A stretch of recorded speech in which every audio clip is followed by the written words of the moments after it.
Bismillahirrahmanirrahim. Assalamualaikum warahmatullahi wabarakatuh. Alhamdulillahirabbil alamin. Iyyaka na'budu wa iyyaka nasta'in. Asyhadu an la ilaha illallah wa asyhadu anna Muhammadar Rasulullah. Allahumma shalli wa sallim wa barik ala sayyidina Muhammad wa ala alihi wa sahbihi ajma'in. Rabbi shrah li sadri wa yassir li amri. Rabbi shrah li sadri wa yassir li amri wahlul 'uqdatam min lisani yafqahu qawli. Subhanaka la 'ilma lana illa ma 'allamtana innaka antal 'alimul hakim. Alhamdulillah, para jamaah Surabaya Jannah dan warga komplek Dinasti Hidayah yang kami muliakan dan senantiasa dirahmati Allah Subhanahu wa taala. Alhamdulillah, kita senantiasa bersyukur kehadirat Allah Subhanahu wa taala atas segala nikmat yang Allah berikan kepada kita dalam bentuk kesehatan, kekuatan, termasuklah kesempatan kita sudah sempat melaksanakan salat subuh secara berjamaah. Hari ini adalah sudah nisfu Sya'ban, ya, artinya pertengahan bulan Sya'ban. Jadi tanggal 16 ya. Artinya 2 pekan ke depan kita sudah memasuki bulan suci Ramadan. Ya, mudah-mudahan Allah Subhanahu wa taala senantiasa melindungi dan merahmati kita sampai pada bulan Ramadan. Amin ya rabbal alamin. Nah, oleh karena itu tema pembahasan kita hari ini dan kedepannya berbicara tentang masalah puasa. Ini juga bagian dari persiapan kita menyambut bulan suci Ramadan. Ya, karena ini ibadah tahunan, ya, jadi kita ulangi, ya, kita ngecas ulang, ya. Walaupun sebenarnya sih kita sudah tahu, ya, tapi kan tidak ada salahnya untuk ngecas ulang. Jadi di bulan Sya'ban ini Allah Subhanahu wa taala menurunkan ayat pertama mengenai turunnya perintah salat, khususnya perintah peralihan arah kiblat. Jadi dulu kan Nabi SAW waktu di Mekah itu belum menghadap arah kiblat, ya, arah kiblat Ka'bah. Begitu beliau hijrah ke Madinah, di Madinah beliau menghadap ke Baitul Maqdis, yaitu kiblatnya Yahudi. Nah, selama 16 atau 17 bulan Nabi SAW ada rasa gelisah, selalu menghadap ke atas, memohon kapan bisa kita menghadap kembali ke Ka'bah ini. Turunlah ayat. Nah, itulah disebutkan di Al-Baqarah itu. Wala nuwalliyannaka qiblatan tardaha fawalli wajhaka syatral masjidil haram. Jadi Nabi Muhammad itu selalu menghadapkan wajahnya ke arah ke atas. Lalu kami ridhai apa yang kami senangi, maka hadapkanlah wajahmu ke arah Masjidil Haram. Nah, sebelum ayat ini turun, itu juga ayat tentang puasa ini. Nah, itu yang paling populer nanti. Ya ayyuhalladzina amanu kutiba alaikumussyiyam kama kutiba alal ladzina min qablikum la'allakum tattaqun. Nah, itu ayat yang paling sering nanti kita dengar. Wahai orang-orang yang beriman, ya, kutiba alaikumussyiyam, telah diwajibkan atas kamu berpuasa sebagaimana diwajibkannya orang-orang sebelum kamu, la'allakum tattaqun, agar kamu bertakwa. Nah, ini ayat turun pada bulan Sya'ban. Nah, begitu masuk Ramadan, nah, itu udah wajib karena sebelumnya sudah ditegaskan di dalam Al-Quran. Jadi ada banyak peristiwa, khususnya ayat-ayat terkait tentang hukum dalam agama ini turun pada bulan Sya'ban. Jadi sekali lagi pembahasan kita pada pagi hari ini berkaitan dengan masalah puasa. Nah, kita memulai dengan anwa'us siyam. Ya, anwa'us siyam artinya macam-macam puasa. Ya, macam-macam puasa. Jadi secara umum as-saumu anwa'. Jadi puasa ini terdiri dari beberapa macam. Pertama wajibun, yang kedua tatawu'an, yang kedua adalah puasa sunnah. Tadi pertama puasa wajib, yang kedua puasa sunnah, yang ketiga haramun, yaitu puasa haram, yang keempat wa makruhun, dan puasa makruh. Nah, ini mudah-mudahan waktunya ini kita singkat-singkat. Yang pertama al-awwal al-wajib, ya puasa wajib. Nah, puasa wajib ini kalau dalam kitab ini disebutkan wa huwa salasu aqsam, terdiri dari 3. Pertama, minhu ma yajibu lizaman nafsi. Ya. Wa huwa saumu syahri Ramadan.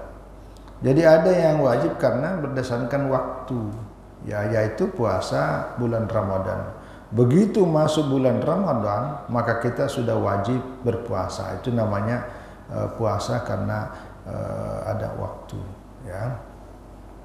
Wa minhu ma yajibu li'illatin wa huwa siyam al-kafarat, ya. Ada juga yang wajib karena ada tujuannya, ya, ada ilatnya, ada sesuatu sebab yang kemudian mewajibkan berpuasa, yaitu puasa kafarat, ya. Puasa kafarat ini kenapa wajib? Karena ada sebab-sebab yang dia lakukan pelanggaran. Misalnya gini, kafarat ini artinya tebusan. Jadi untuk menebus dari pelanggaran yang ia lakukan, salah satu sanksinya adalah berpuasa. Contoh, yang paling sering kita dengar itu ada kisahnya itu, orang yang berpuasa pada bulan Ramadan, kemudian ia membatalkan puasanya dengan sengaja melakukan hubungan suami istri pada siang hari di bulan Ramadan, maka salah satu tebusannya adalah berpuasa 2 bulan berturut-turut. Nah, ini wajib. Nah, ini namanya puasa kafarat. Itu puasa kafarat. Nah, jadi ini yang sering sekali hadisnya. Ini hadis Sahih Bukhari. Ya, ada seseorang berpuasa di bulan Ramadan pada siang hari karena saking tidak bisa menahan nafsunya, akhirnya melakukan hubungan sama istrinya. Nah, lalu disuruhlah Rasulullah Shallallahu Alaihi Wasallam untuk ya menebus, ya kafarat, berpuasa 2 bulan berturut-turut. Kata orang ini, ya Rasulullah, 2 bulan berturut-turut, ini aja 1 bulan tidak mampu menahan. Nah, itu. Jadi akhirnya, nah disuruhlah untuk bersedekah, ya fidyah, ya, 60 orang miskin itu untuk memberi. Jadi lalu dia bilang, gimana mungkin ya Rasulullah saya memberi orang-orang miskin? Nah, dari sekian orang yang ada di kampung ini yang paling miskin saya, ya Rasulullah. Rasulullah tersenyum.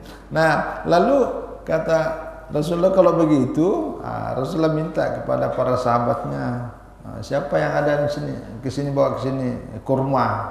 Nah, diambillah kurma, diberikan Rasulullah. Lalu kata Rasulullah, ini kurma, saya berikan kepada kamu, lalu kau berikan kepada keluargamu, dengan niat sebagai tebusan, untuk menebus kesalahan dari membatalkan puasa dengan cara berhubungan suami istri. Itu namanya puasa kafarat. Begitu juga kalau ada pelanggaran-pelanggaran, dia bersumpah, ya bersumpah untuk tidak melakukan ini. Terutama sumpah ini ada namanya zihar. Saya tidak tahu sekarang masih ada enggak, karena ini perilaku orang-orang pada masa Nabi, terutama sebelumnya. Jadi namanya zihar. Zihar itu dia bersumpah dan menyerupakan istrinya dengan ibunya. Nah, itu tidak boleh itu. Dia bilang, kamu punggungmu itu persis sama dengan punggungnya ibuku. Anti ka zahri ummi, punggungmu sama dengan punggungnya ibuku. Nah, dengan ucapan seperti ini namanya zihar. Ya, karena ibu kita itu haram kita nikahi, haram kita gauli. Maka ketika kita mempersamakan antara istri saya dengan ibu kita, itu masuk zihar. Nah, ini pelanggaran besar. Maka salah satu sanksinya adalah dengan cara berpuasa. Puasa itu namanya puasa kafarat. Nah, ini juga. Jadi jangan kalau memuji istri, jangan bawa-bawa nama ibu kita.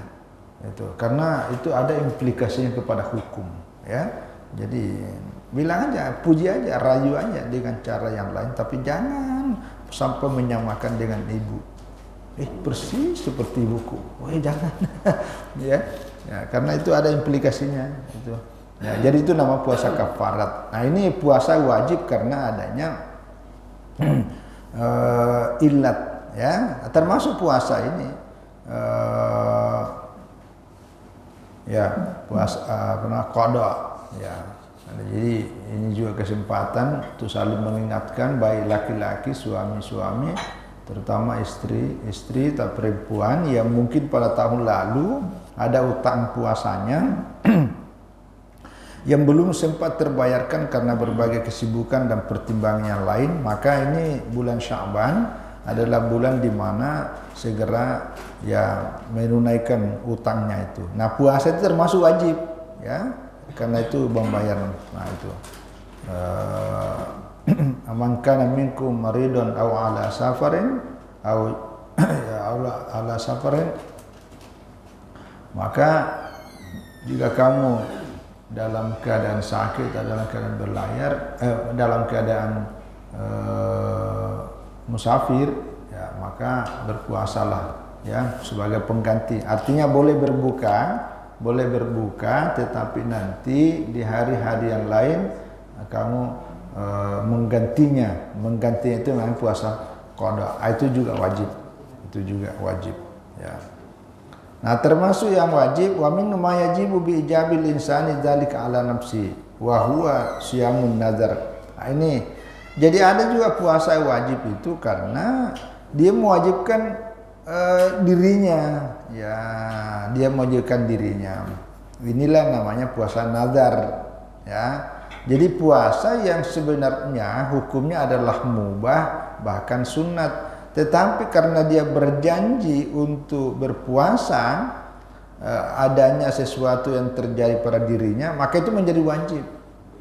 Ya, karena niatnya dia nazar, namanya puasa nazar, itu juga wajib. Jadi mungkin bapak, ibu ada sesuatu hajat, lalu terucaplah, kalau anak saya lulus diterima menjadi ini, maka saya bernazar untuk puasa selama 3 hari. Nah, itu yang tadinya tidak wajib, hanya sunat saja atau boleh, tapi karena bernazar maka menjadi wajib. Nah, itu namanya mewajibkan dirinya sendiri, ya. Mungkin ada orang yang begitu sangat lama sakitnya, kepengen sembuh, lalu dia memohon kepada Allah, ya Allah, sembuhkanlah penyakitku ini. Nanti kalau saya sudah sehat, saya bernazar untuk berpuasa selama 3 hari. Itu menjadi wajib, ya. Tapi ini bagus juga ini, karena ya di samping juga ada rasa syukur, karena kalau tidak bernazar ya tidak ada merasa tidak wajib. Tapi kalau itu ya itu juga ada bagian dari cara itu, ya. Ya, jadi itu menjadi wajib, itu namanya puasa nazar, ya. Ya, apalagi kalau sudah bernazar potong kambing, wah itu menjadi wajib tuh. Potong kambing. Ya, itu ya. Jadi itu namanya puasa wajib, puasa Ramadan, puasa kafarat atau qada, dan puasa nazar. Nah, itu. Yang kedua adalah as-shaum al-haram. Indal jumhur, ya, menurut jumhur ulama ada yang puasa haram. Tapi kadang-kadang dalam mazhab Abu Hanifah itu menjadi makruh. Tapi makruhnya Abu Hanifah sama juga dengan haram, makruh tahrim. Apa itu? Pertama, ini ibu-ibu, terutama ibu-ibu, ya. 1. Siyamul mar'ati nafalan bi ghairi izni zaujiha. Jadi puasanya seorang istri yaitu puasa sunat tanpa seizin dari suaminya.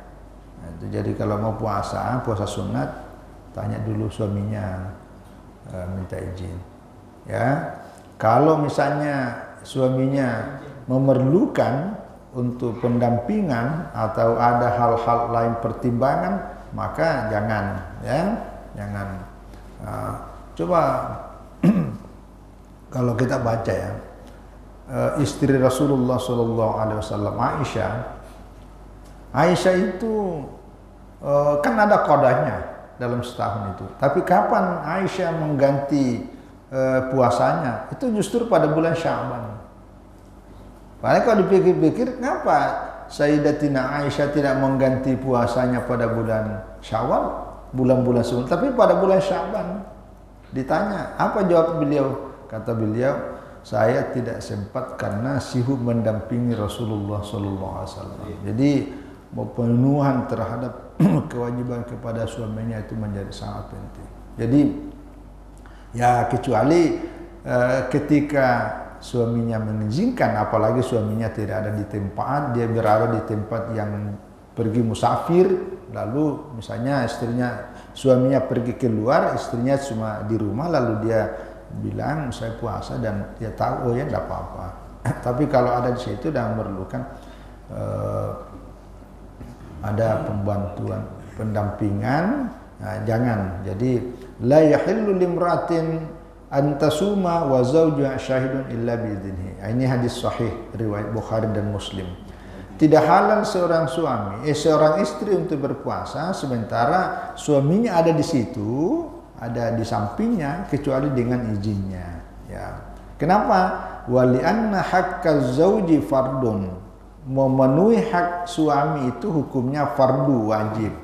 Ya, la yajuzu tarkuhu linaflin, tidak boleh ya meninggalkan sesuatu yang wajib hanya karena menjalankan yang sunat. Ya, paman shamat bi ghairi idnihi ya sahah. Ya, kalau ada seorang istri puasa tanpa seizin suaminya, itu tetap sah hukumnya.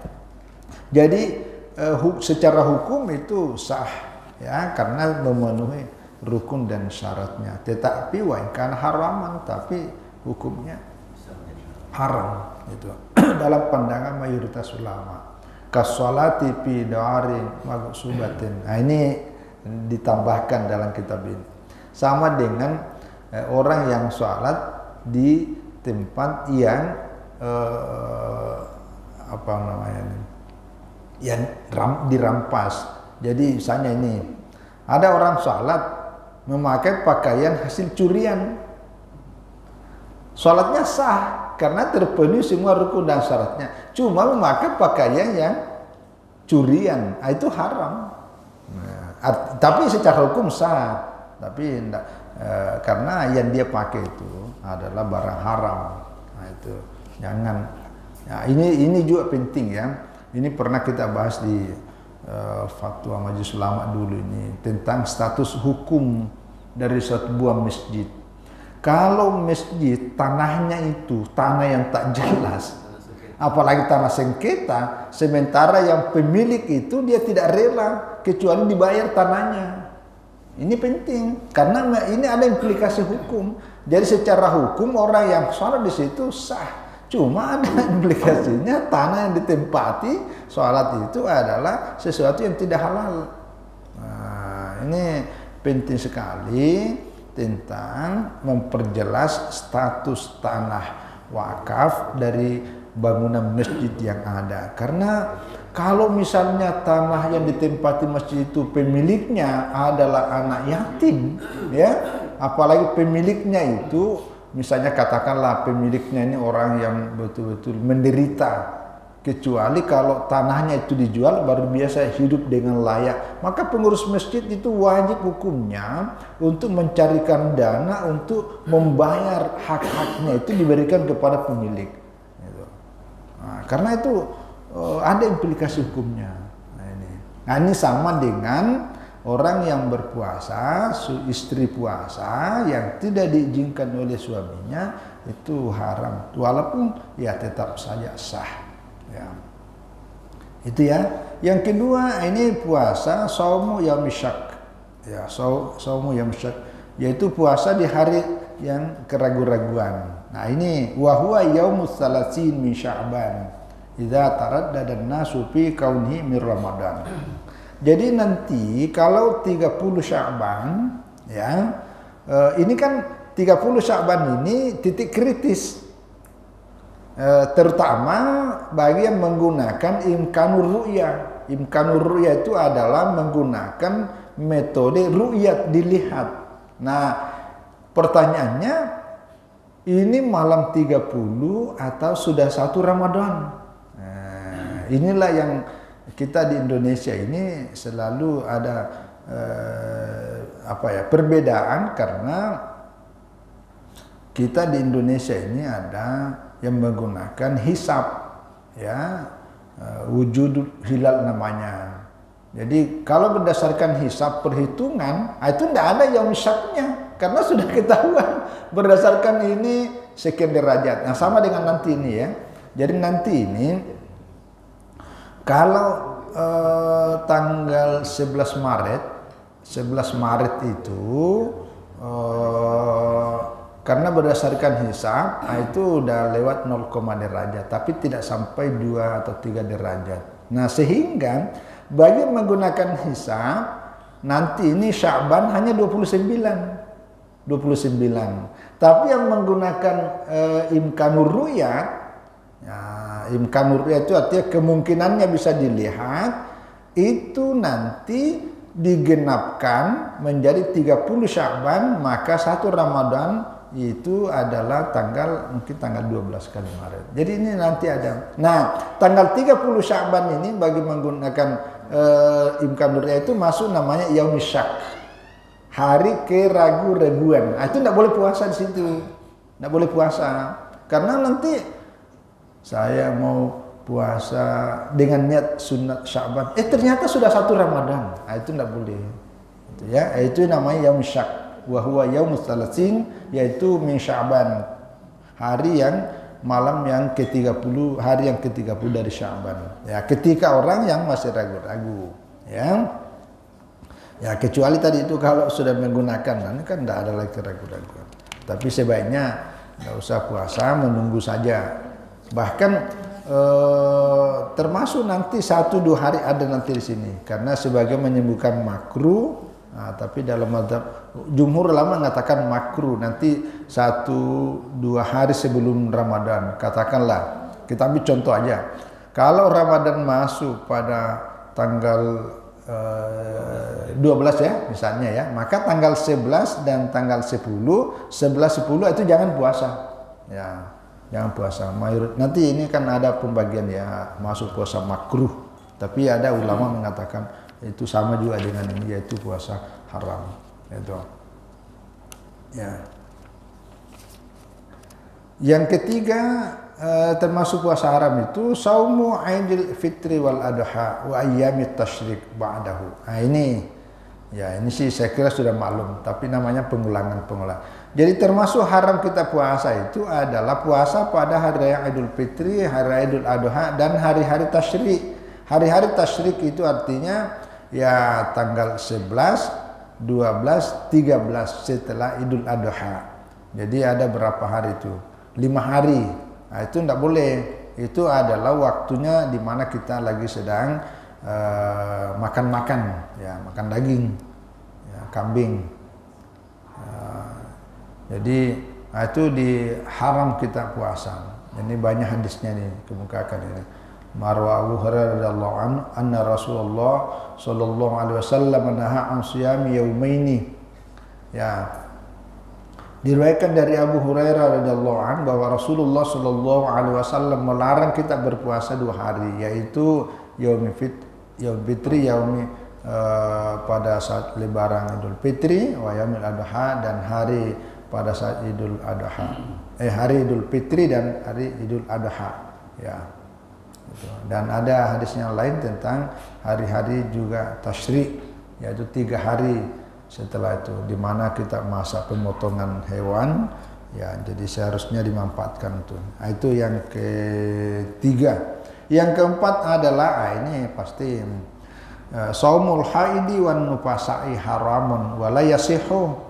Puasanya orang-orang yang sedang haid, lagi sedang menstruasi, dan ibu-ibu wan nufasa. Ya, nufasa ini ya orang yang habis melahirkan, ya, itu haram dan sekaligus puasanya tidak sah. Ya, puasanya tidak sah. Ya, tapi dia wajib mengqada wa 'alaiha qada'us shaumi dunas shalah. Bagi dua orang ini, perempuan yang haid, baik yang sudah bersuami ataupun belum, maka dia haram hukumnya berpuasa dan puasanya tidak sah, dan dia wajib mengganti, ya, mengganti puasanya. Ya, dunas sholati, tapi ke sholatnya tidak dia. Nah, ini juga penting ya, karena jangan sampai dipidiakan. Nah, sekarang ini ada kecenderungan, aduh berat Pak, bisa nggak? Kan saya ini selama seminggu tidak puasa karena saya mens. Kira-kira bisa nggak saya ganti dengan pidia ya? Oh jangan. Jadi jangan serba pidia karena merasa apa ya, lebih ringan. Ya, apalagi nilai uangnya dengan puasanya itu terlalu ya. Jadi jalankan aja sesuai kewajiban. Ya, nanti ada hukum-hukum fidyah ya. Nanti mudah-mudahan waktunya nantilah kita jelaskan. Yang keempat,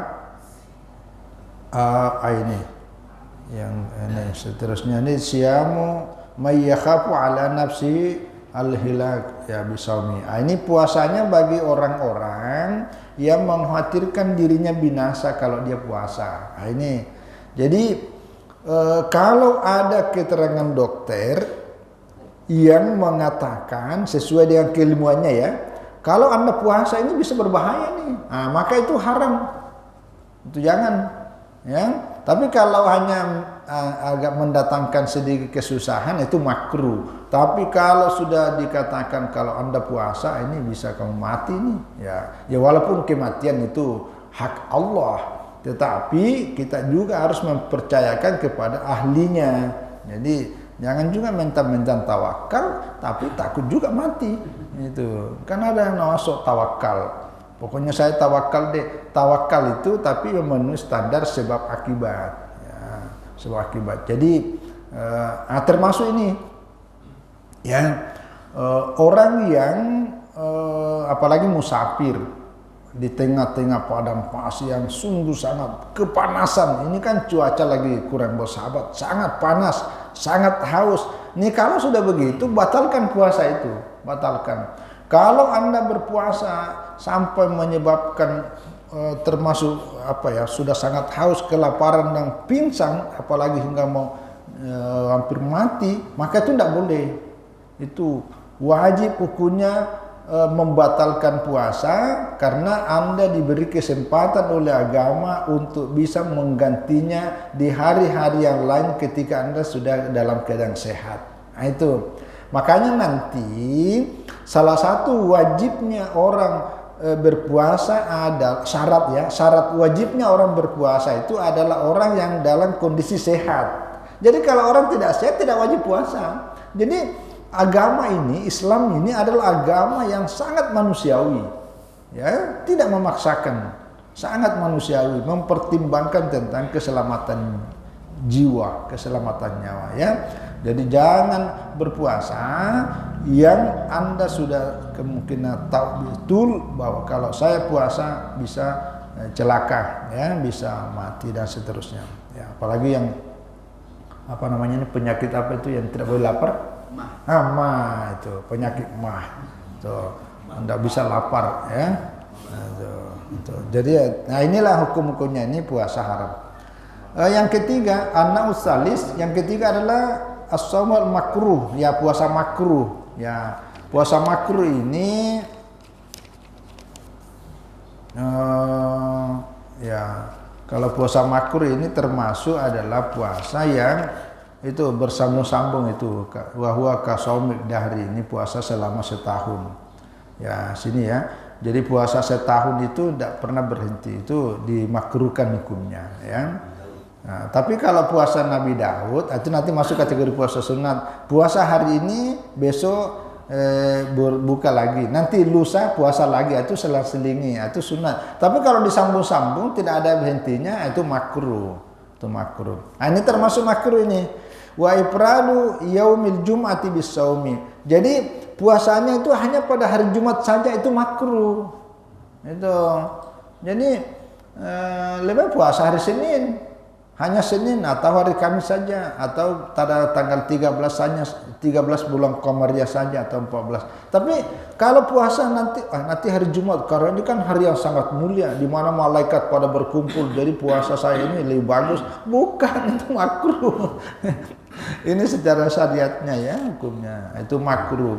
Wa ifradu yaum as-sabt. Termasuk orang yang berpuasa hanya pada hari Sabtu saja. Ini berkaitan dengan hari-hari kebesaran agama lain. Ya, hari Jumat saja hari kebesaran bagi umat Islam yang dihususkan hanya berpuasa pada hari itu saja tanpa hari-hari yang lainnya, maka itu makruh.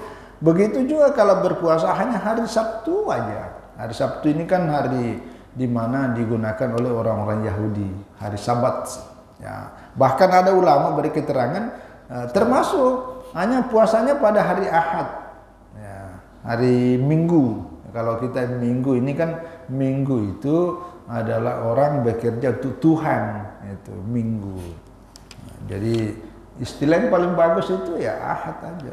Nah itu jadi sebaiknya. Makanya kalau pilih hari-hari kalau mau berpuasa sunat, ya. Tapi kalau berpuasa hari Jumat yang sebelumnya juga hari Kamis itu enggak apa-apa. Yang dimaksudnya hanya hari Jumat aja. Ya apalagi kalau berkenaan dengan hari tanggal Yaumil Bid namanya ya, tanggal 13, 14, 15 Hijriah.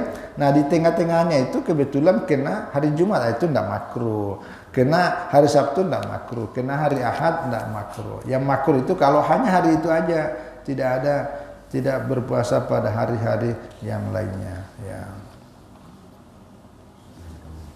Nah termasuk ini wahwa ya. Ifradu siyami yaumi asyura. Jadi anitasi berpuasa pada hari Asyura saja tanpa yang kesembilannya. Karena Nabi kalau penjelasannya dan memang dalam ulama fikih seperti itu. Jadi kalau hari Asyura usahakan berpuasa pada hari 9 dan 10. Jadi kalau hanya semata-mata hanya Asyura itu makruh karena itu menyerupai puasanya orang Yahudi. Nah, kalau lupa tidak sempat pada hari ke-9-nya, maka puasa hari 10-nya, nanti hari ke-11-nya puasa lagi. Nah, itu namanya menjadi sunat. Itu caranya itu. Jadi jangan hanya pada hari-hari itu saja ya. Ini diantara puasa yang hukumnya makruh ya, makruh.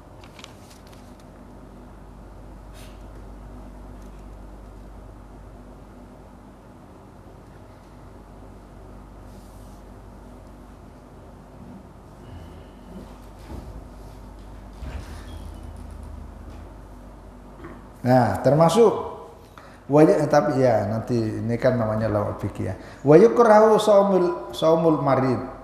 Jadi termasuk makruh hukumnya puasanya orang sakit. Itu. Jadi kalau ada orang sakit, sudah tahu sakit, maksakan diri yang tadi kita bahas itu ya. Maksakan diri untuk berpuasa itu makruh. Ya walaupun sah itu makruh ya. Nah, termasuk ini wal musafir. Ya, wal musafir makruh hukumnya orang yang sedang melakukan perjalanan jauh. Wal hamil orang yang hamil, ini ibu-ibu. Ya, wal hamil, wal murdi orang yang sedang menyusui. Wasyai al kabir orang yang sudah lanjut usia. Idza khafu masyaqqatan syadidatan. Kalau dia begitu dia puasa ya dia merasakan kesulitan yang menyusahkan. Jadi misalnya contoh tadi itu al-marid. Ya, dia kan sudah sakit. Nah, kalau sakitnya betul-betul sangat terasa itu makruh hukumnya ya. Begitu juga musafir. Kalau dia musafir di dalam perjalanan jauhnya itu banyak kesulitan yang dia dapat lalu dia puasa itu menyusahkan dirinya itu makruh hukumnya. Tapi kalau musafir yang tidak ada kendala apapun, nah itu tidak apa-apa. Ya, apalagi musafir zaman modern, ya, orang pergi kemana-mana pakai taksinya pakai AC semua. Nginapnya di mana? Di hotel. Di hotel apa susahnya? Nah, itu ada AC, malah tidurnya kadang-kadang di AC lebih enak daripada di rumah. Nah, di mana susahnya? Nah, itu lain cerita. Tapi kalau musafir yang betul-betul menyusahkan, nah itu ya jangan lebih baik tidak lebih baik berbuka, nanti menggantinya pada hari lain. Begitu juga orang yang orang yang hamil. Apalagi kalau ada keterangan dokter orang yang hamil dan menyusui, kalau ibu puasa, nah itu berakibat dampaknya kepada janin bayi yang sedang dikandung itu, maka jangan. Ya, termasuk orang menyusui, kalau dia berpuasa sedang ini nanti air susu kualitasnya itu kurang bagus, maka sebaiknya tidak puasa. Nah, itu ya, kalau dia puasa hukumnya makruh. Nanti bagaimana caranya, apakah dia mengganti atau tidak, nah, itu nanti kita akan jelaskan lebih jauh tentang hukum-hukum fidyah, karena nanti itu ada 3 pandangan para ulama yang berbeda-beda antara satu dengan yang lain. Ya, salah satunya membolehkan fidyah, yang lainnya mengatakan dia puasa dan fidyah saja. Ya. Tergantung ilatnya. Kalau dia berpuasa mengkhawatirkan dirinya sama dengan orang sakit, maka dia hanya mengqada. Tapi kalau dia puasa mengkhawatirkan janin bayi, maka itu double menurut jumhur. Walaupun ada ulama yang mengatakan oh enggak, cukup fidyah saja. Nah, itu nanti ukurannya berapa? Nah, nanti kita akan jelaskan. Nah, yang keempat adalah ini kalau yang tadi ini kan yaumis syak ya, hari keraguan-raguan. Ya, kalau tadi kan dalam jumhur ulama memasukkan kategori haram, tapi ini ada juga ulama menyebutkan itu makruh. Yang tadi itu hari 30 itu ya. Nah, an-naur rabi, puasa yang keempat, yang macam jenis yang keempat adalah shaumut tatawu'i, puasa sunat. Inilah yang banyak tadi ini, yang banyak ya, puasa sunat. Ya, faman wa man tatawwa khairan fa huwa khairul lakum. Itu di ayat sambungannya Al-Baqarah tadi 185. Siapa yang melakukan sunat itu jauh lebih baik. Ya. Jadi puasa sunat terutama yang banyak dilakukan, dibuktikan dan dicontohkan oleh Rasulullah sallallahu alaihi wasallam. Nah, sini cukup banyak. Pertama adalah shaumu yaumin wa iftaru yaum. Jadi berpuasa sehari dan berbuka sehari. Ini yang kita tadi sebut puasa Nabi Daud ya.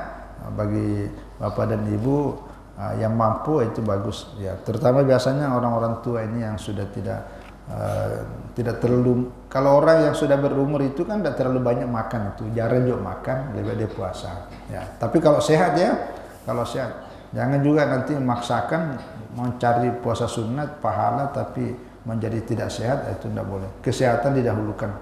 Nomor 2, saumu salati ayam min kulli syahr, berpuasa 3 hari setiap bulan. Ini namanya puasa yaumil bid ya, tanggal 13, tanggal 14 dan 15 bulan Qamariyah ya, bulan Qamariyah. Ini semua ada hadisnya, tapi karena waktu.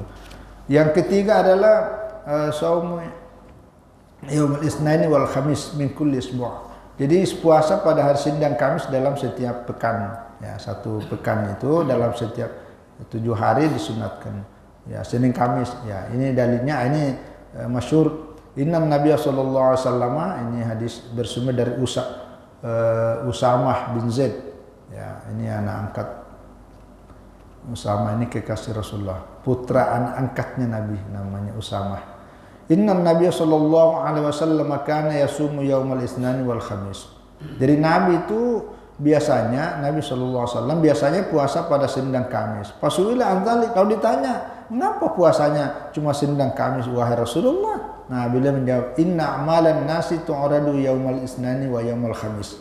Jadi pada hari Senin dan Kamis itu amal-amal kita ini dilaporkan kepada Allah. Itu ya, dihadapkan kepada Allah. Wa hubbu ayyurada ala amali wa ana shaim, dan saya suka ketika amalku dilapor kepada Allah saya dalam keadaan puasa. Ini namanya laporan mingguan. Nah, kalau bulan Sya'ban Nah, ini laporan tahunan. Jadi salah satu di antara keutamaan bulan Sya'ban ini adalah seluruh amalan kebaikan yang kita lakukan setahun itu dilaporkan, diperlihatkan kepada Allah pada bulan Sya'ban. Itu kelebihannya. Maka kata Nabi, kenapa nanti terakhir ini tentang kenapa puasa sunat Nabi itu full pada bulan Sya'ban, karena amalan-amalan kebaikan ini dilapor kepada Allah pada bulan Sya'ban. Maka kata beliau, saya suka begitu amalku dilaporkan kepada Allah, saya dalam keadaan sedang berpuasa. Begitu juga kita sedang dalam keadaan kebaikan, dalam sedang ngaji, dalam keadaan sedang bersedekah, dalam keadaan sedang sholat sunat, dalam keadaan pokoknya kebaikan kita lakukan di Sya'ban ini pada saat itulah dilaporkan. Itu kelebihannya bulan Sya'ban. Itu nanti ada nih puasa sunnah Sya'ban. Yang keempat adalah saum sittati ayyam min Syawal. Puasa 6 hari di bulan Syawal, walau mutafarriqatan. Ya walaupun tidak berturut-turut. Jadi kalau 6 hari setelah puasa kita, jadi ada Syawal, itu disunahkan puasa 6 hari. Ya walau mutafarriqatan. Jadi puasa hari ini hendak sempat lagi, nanti puasa hari-hari yang lain. Yang penting 6 hari. Ya, tapi kalau walakin tatamu afdalu. Tapi kalau berturut-turut, itu jauh lebih utama. Nah, ini menarik ini. Nah, ini sudah pernah juga dibahas. Wa yahsulu lahu sawabuha walau sama qada'an aw nadzaran aw ghaira dzalik. Nah, sudah terpenuhi pahala puasa sunat Syawal walaupun dia berpuasa dengan niat untuk mengqada puasa. Jadi Bapak Ibu tidak usah dua niatnya, satu aja. Berpuasa mengganti puasa Ramadan yang lewat. Nah, mengganti pada bulan Syawal, maka pahala dari puasa 6 hari Syawal itu sudah ada di dalamnya, sudah terdapat. Ya, begitu juga mungkin karena bernazar saya puasa bulan Syawal, maka ketika menjalankan wajib puasa nazar itu, maka pahala dari puasa sunat Syawal itu sudah termasuk. Ya, tapi kalau mau tersendiri lebih bagus lagi. Puasa qadanya, puasa nazarnya, dan puasa juga khusus untuk 6 hari Syawal itu jauh lebih bagus. Itu ya. Yang berikut adalah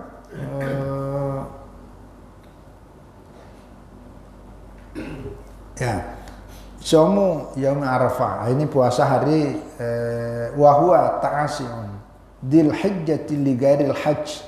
Jadi puasa Arafah yaitu puasa pada hari ke-9 bulan Zulhijjah li ghairil haji, bagi orang yang tidak melaksanakan haji. Jadi orang yang sedang melakukan proses ibadah haji di Arafah itu tidak sunat bagi mereka. Yang sunat ini yang kita di luar, Jadi ini juga perlu kita jelaskan. Jadi puasa Arafah adalah puasa pada hari ke-9 bulan Zulhijjah. Ya. Ini kalau kita di Indonesia sering ribut karena kita selalu ada hitungan 2. Karena ada menggunakan, loh kok gimana orang kita puasa, orang sudah di Arafah lebaran kita puasa, enggak boleh. Bukan, begini penjelasannya. Puasa Arafah adalah puasa pada tanggal 9 Zulhijjah menurut perhitungan di mana negara kita berpuasa, di mana negara kita tinggal. Jadi kalau di Indonesia hari Rabu adalah tanggal 9 Zulhijjah, disitulah kita disunahkan puasa Arafah, walaupun orang sudah lebaran di negara lain. Ini seringkali masih selalu diributkan karena loh, kenapa kita puasa orang sudah lebaran di sana? Kita berpuasa itu atau beribadah berdasarkan waktu di mana kita melaksanakan ibadah itu. Jangan berpuasa di Indonesia menggunakan waktu Saudi. Itu tidak ada kaedahnya begitu. Ya, jadi selalu begitu. Jadi ada yang lebih parah lagi ini. Ya dulu ya, tapi apalagi sekarang ada temannya pergi berada di Saudi. Dia video call. Situ udah masuk? Oh, udah masuk Ramadan. Wah. Lalu dia ikut di sana, pada orangnya di sini, ya itu sebenarnya kurang bagus, tidak tepat. Jadi sekali lagi Faman syahida minkum syahra falyasumhu. Siapa yang menyaksikan hadirnya bulan di mana kamu tinggal, maka berpuasalah kamu di mana tinggal. Jadi kita menyaksikan bulan di Indonesia, waktu di Indonesia, maka kita berpuasa di Indonesia. Masa berpuasa di sini berdasarkan waktu negara lain kan tidak mungkin. Nah, itu kaidahnya itu ya. Begitu kaidahnya. Ya. Wa amal haji fala yusannu lahu shaum yaum Arafah. Adapun orang yang sedang haji tidak disunatkan. Nah, bal yusannu lahu fitru, tapi disunatkan makan supaya dia kuat beribadah, dia kuat berdoa dan melaksanakan sunat-sunat lainnya selama di Arafah. Ya, jangan karena orang di Indonesia di luar puasa, oh, kami haji nih lebih bagus puasa juga, bukan. Itu namanya logika. Ya, tapi harus berdasarkan dalil.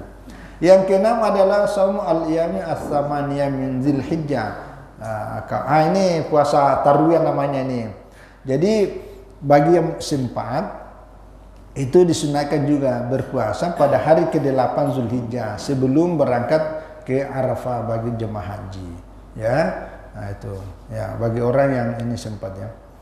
Yang ke-9 yang ke-7 saumu tasu'a wa asyura'ah. Ya, jadi berpuasa pada 9 dan 10 itu sunat. Karena tadi kita udah bahas puasa makruh, yaitu puasa hanya pada hari ke-10-nya saja itu makruh. Supaya mendapatkan sunat puasa sunat adalah puasa tanggal 9 dan 10 ya. Jangan cuma 10-nya karena tadi menyerupai puasanya orang Yahudi ya. Kalau tidak sempat 9, oh iya 10 Muharram rupanya. Puasa hari ini 10 dan besoknya tambah lagi. Jadi berarti puasa 10 dan 11 bukan begini perhitungannya. Kan namanya bulan, ya kan bisa saja kita berpuasa pada hari 10 ternyata itu hari ke-9. Maka ketika kita berpuasa pada hari ke-11 itu bisa jadi adalah hari yang ke-10. Jadi 9 dan 10 itu ceritanya. Yang ke-8 siyamul al-asyhur al-hurum. Jadi puasa pada bulan yang haram. Maksudnya bulan haram ini bulan yang mulia. Apa itu 4 bulan? Pertama, puasa di bulan Zulkaidah. Yang kedua, puasa di bulan Zulhijjah. Yang ketiga, puasa di bulan Muharram. Jadi puasa bulan Muharram ini jangan cuma 1 Muharram. 1 Muharram ini awal tahun kita disunatkan puasa. Yang disunatkan itu puasa tanggal 1 sampai puasa selama bulan Muharramnya, baik tanggal 1-nya atau tanggal 2-nya atau tanggal 29-nya atau tanggal 30. Jangan cuma 1, seolah-olah ini kan tahun baru. Ya, kan. Yang dimaksud itu puasa bulan Muharram. Yang keempat puasa bulan Rajab. Nah, itu ya, puasa. Jadi itu disunatkan. Tanggalnya itu terserah. Tapi kalau puasa di 4 bulan haram ini pada hari Senin dan Kamis itu double. Atau puasa di 4 bulan ini tanggal 13, 14 dan 15 itu double pahalanya. Karena puasa pertama puasa Senin Kamis, yang kedua puasa Yaumil Bid, hari putih, hari yang mulia, yang ketiga puasa di bulannya yang mulia itu. Jadi itu pahalanya sudah berlipat-lipat ya, berlipat-lipat. Nah, itu yang dimaksud. Jadi kalau orang yang sering masalah puasa sunnah Rajab katanya hadisnya tidak ada yang sahih, dhaif semua, bahkan hadisnya palsu. Memang ada sebagian dhaif palsu, tapi ambil aja dalilnya ini. Kalau dalilnya ini Al-Quran surat Taubah ayat 36 bahwa dari 12 bulan ada 4 diantaranya yang mulia, di mana di dalamnya dilipat gandakan pahala, termasuklah puasa sunnah.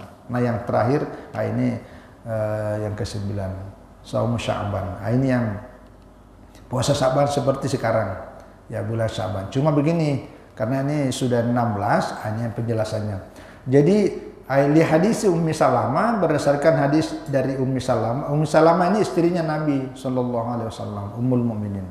Kata beliau, "An Nabiy sallallahu alaihi wasallam lam yakun yasum minas sanati syahran taman illa Sya'ban yasilu bihi Ramadan." Jadi Nabi Shallallahu Alaihi Wasallam tidak pernah berpuasa selama dalam setahun sebulan penuh itu kecuali bulan Sya'ban, yasilu bi Ramadan. Jadi Nabi itu puasa full selama Sya'ban itu sampai nyambung ke bulan Ramadan. Itu ya, jadi itu pengecualian.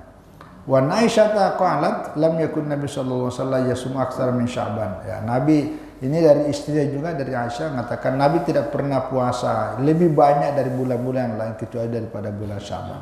Jadi semuanya.